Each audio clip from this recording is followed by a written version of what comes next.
This is a mallet, and this is desert ironwood, and I'm going to make one of these using this.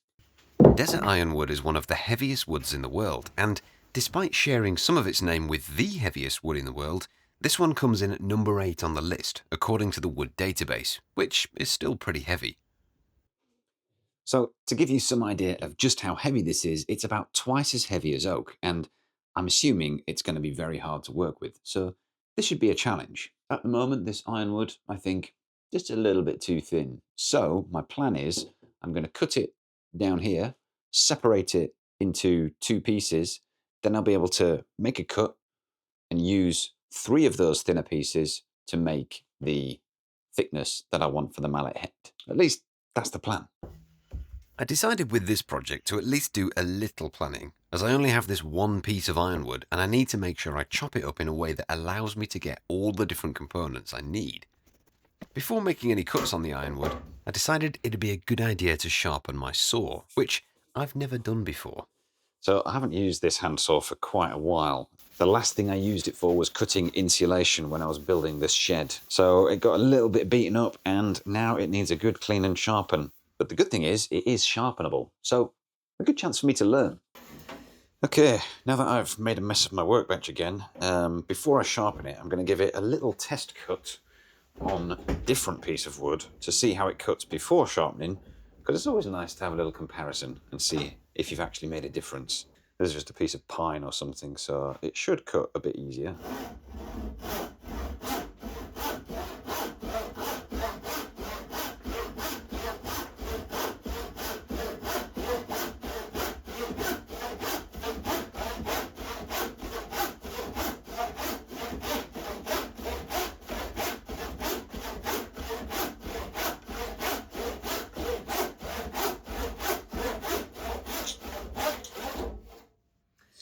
So it cuts, which is good, but I feel like it should be able to cut much faster.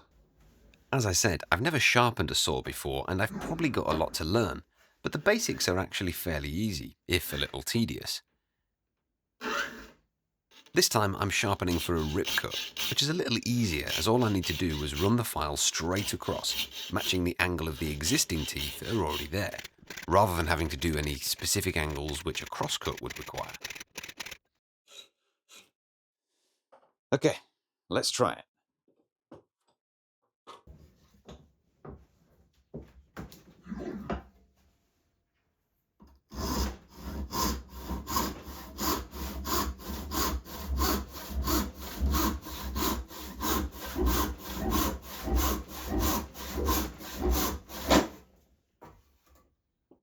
So before I sharpened the saw, before I sharpened the saw, it took me about, I don't know, 30, 40 strokes to cut about 40 millimeters into the piece of wood. After sharpening the saw, it took me about 10 strokes to cut in about 80 millimeters. So twice as much. And I don't know if you can see on here, but the quality of the cut, how smooth it is, it's pretty ragged before the sharpening. And then afterwards, it's very, very smooth, very clean cut. Pretty wonky, but I wasn't going for accuracy. So sharpen your saws, people. Now that the saw is sharp, I can try it out on the ironwood. And first, I'm going to mark up the first cut using a knife, which will help me get a nice clean cut on the edges of the saw cut.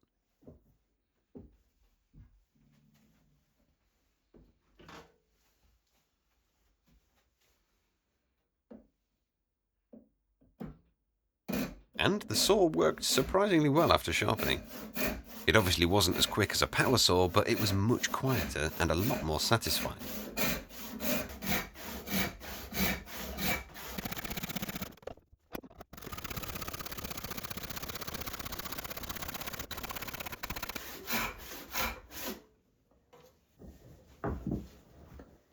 To reach the last bit, I turned it sideways in the vise and wedged the cut end with a screwdriver to help stop the saw binding in the cut.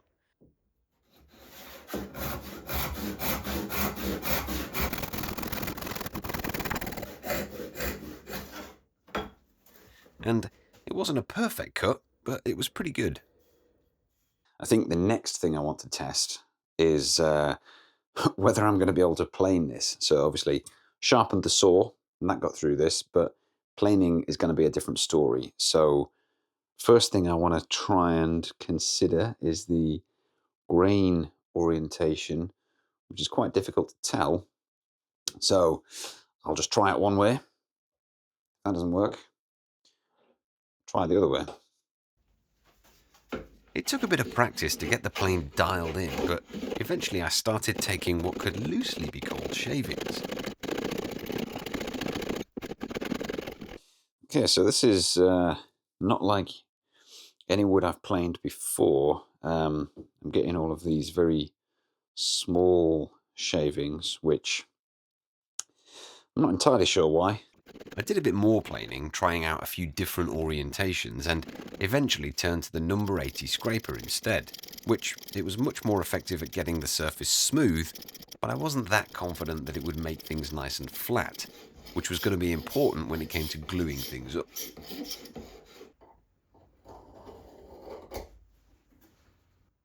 I decided to move on to sawing the next piece while I mulled over how I was going to smooth and flatten all the components once I'd cut them. The newly sharpened saw made light work of this, and I'm sure once I practice and get better at sharpening, it'll get easier still. And as I don't have a bandsaw, it was so much easier than trying to figure out a complicated jig with the circular saw like I have in the past. Okay, cut that in half.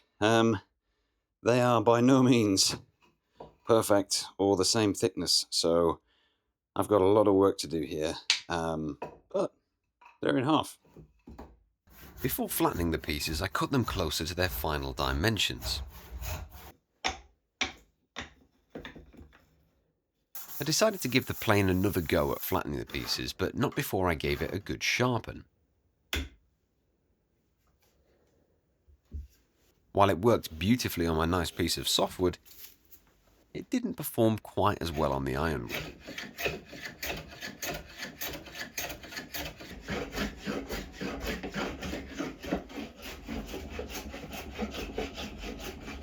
I did eventually get somewhere near smooth and flat using a combination of the plane and the scraper, but it still wasn't flat enough. So I devised a method using a piece of MDF and 60 grit sandpaper, which probably isn't that clever, but it worked a treat.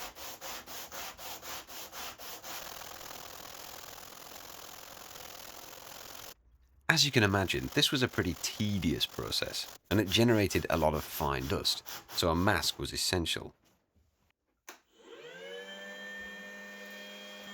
I figured that as long as I applied even pressure as I sanded, I should end up with a good flat surface that's also roughened up nicely for the glue. This method worked really well, even if it wasn't quite as satisfying as using the hand tools. But I figured it'd be even more unsatisfying if they ended up falling apart because the glue failed. This next step wasn't strictly necessary, but I thought it'd make future steps easier if I got them all a bit smoother on the edges too. So I temporarily stuck them all together using masking tape and super glue and went back to the sandpaper to flush up all the edges.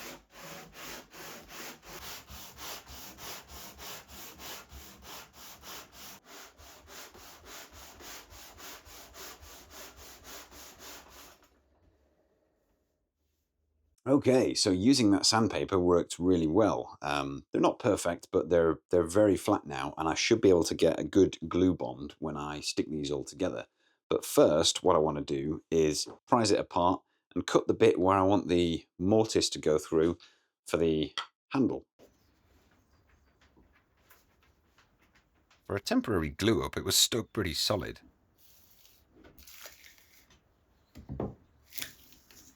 Next, I marked on the middle piece the section that I wanted to remove, which will create the mortise hole when I glue it all together.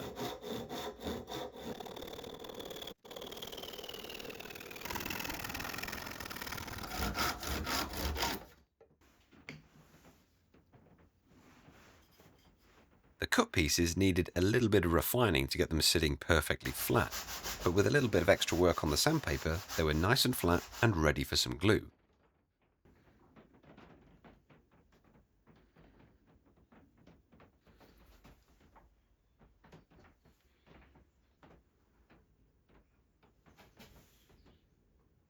I was going to try clamping it together, but then I figured I may as well just put the whole thing in the vise and leave it overnight.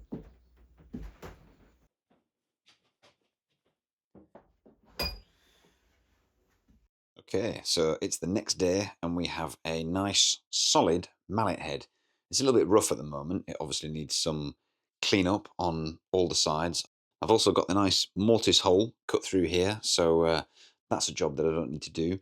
But there is a bit of glue to clean up on the inside of there, so I think there's a fair amount of cutting, cleaning, and finessing to do on this, which is what I'll do now. Here, I'm marking the mallet head where I want to cut the angles on each of the striking faces. The reason these striking faces are angled is because it makes striking chisels easier and you don't have to bend your wrist as much.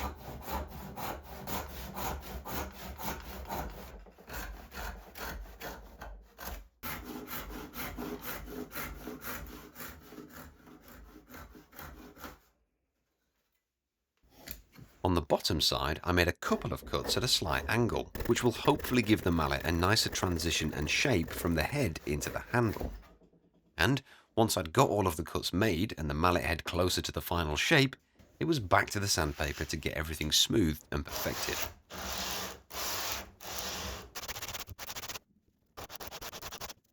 Previously on this project, the sanding seemed quite tedious, but now that things were starting to come together and I could see the final shape, it made this part of the process a lot more satisfying. So I think I'm going to stop working on this for now and move over to working on the handle. The first thing I did was mark up and cut the tenon. I did originally think about smoothing and squaring this piece completely before cutting any joinery, but my plan is to use a rasp to shape this handle, so taking the time to get everything perfectly square seemed unnecessary. And because of my previous experience using blades of any kind on this wood, I opted for the rasp to get the tenon to the right dimensions, which might not have been the best idea. So I've done what I usually do with these projects, which is to get excited, rush, and then make a mistake. The mistake being that the tenon is now a little bit too thin for the mortise that I've left. But sometimes mistakes present opportunities, and I think I've got an idea of how to fix this. I broke out the old sanding jig again and made the tenon a bit thinner and a bit smoother so that I could add some extra pieces to thicken the tenon up again. And my smart idea was to use some thin strips of oak to give the tenon a nice contrasting look on top when it's finished. I can't think of any reason why this would affect the strength of the mortise and tenon joint once it's finished, but let me know in the comments if you think this is a bad idea. Anyway, time will tell. While the glue was drying on that, I turned my focus to this little brass piece, which I want to incorporate into the transition between the handle and the mallet head. I've seen this done really well on a mallet made by Third Coast craftsmen, and I was inspired to do something similar on my mallet.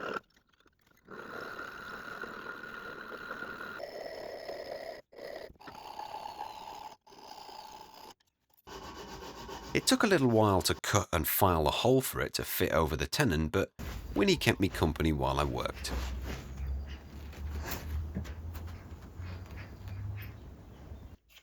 The next day, the glue was mostly dry, and I could start finessing the tenon to fit into the mortise, hopefully much better this time around. Of course, it was much easier now because I could use chisels to pare down the oak, which just wouldn't have been possible with the ironwood. Everything was a much tighter fit now, which I was pleased about, and it meant I shouldn't end up with any big gaps which would look a bit rubbish.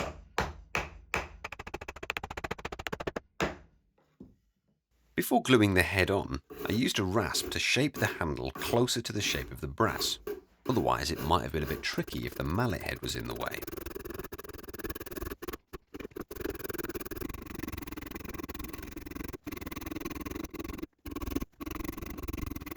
The last step before adding any glue and putting the whole thing together is cutting the slots into the tenon, which will allow it to expand to fill the tapered mortise when the wedges go in. I also drilled a hole in the bottom of each slot to reduce the strain on the wood as the wedges are driven in.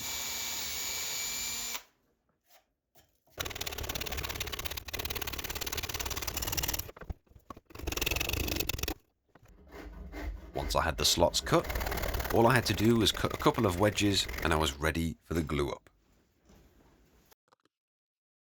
Okay, glue up time. I've got my handle with the slots cut for the wedges.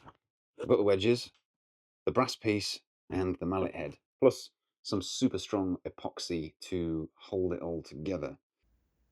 I've read that using epoxy is a good idea in this situation because it's much stronger than wood glue and it's also a bit better at filling any gaps, but hopefully there aren't any of those.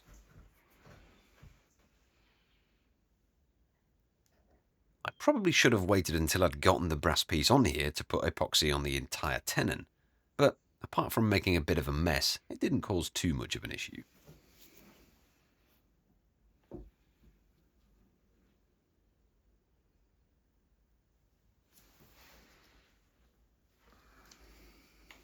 This was one of the more satisfying parts of the build. I think I've only done wedge tenons once before, but this time went very smoothly.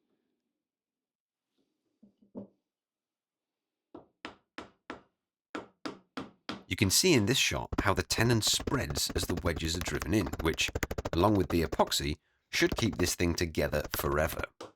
I'll make another video in about 50 years to let you know how it's holding up. I made sure to clean off any excess epoxy before it dried in place. Okay, so the glue is in. The wedges worked surprisingly well. Surprising to me anyway. So now it's just time to let the glue dry, come back tomorrow and finish it off. The next day, it was lovely and sunny, which made being out in the almost freezing temperatures a bit more manageable.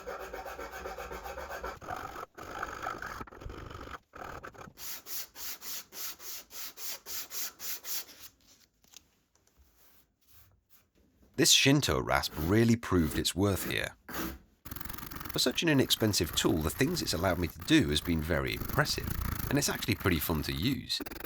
I'm no carving or rasping expert, but this makes it super easy to create some cool shapes with wood.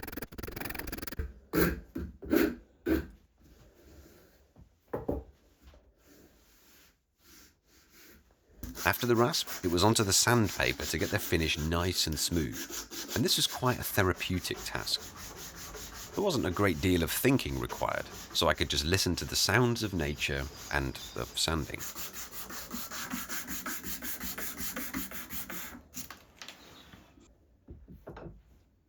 With the handle getting nice and smooth, I could cut the tenon off and move on to the final smoothing on the mallet head.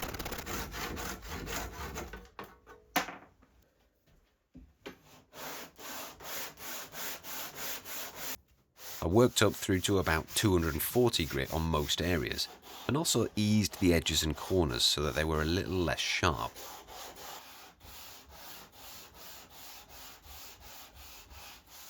And lastly, I gave it just a little bit of mineral oil to bring out the grain. And here it is, the finished Desert Ironwood mallet.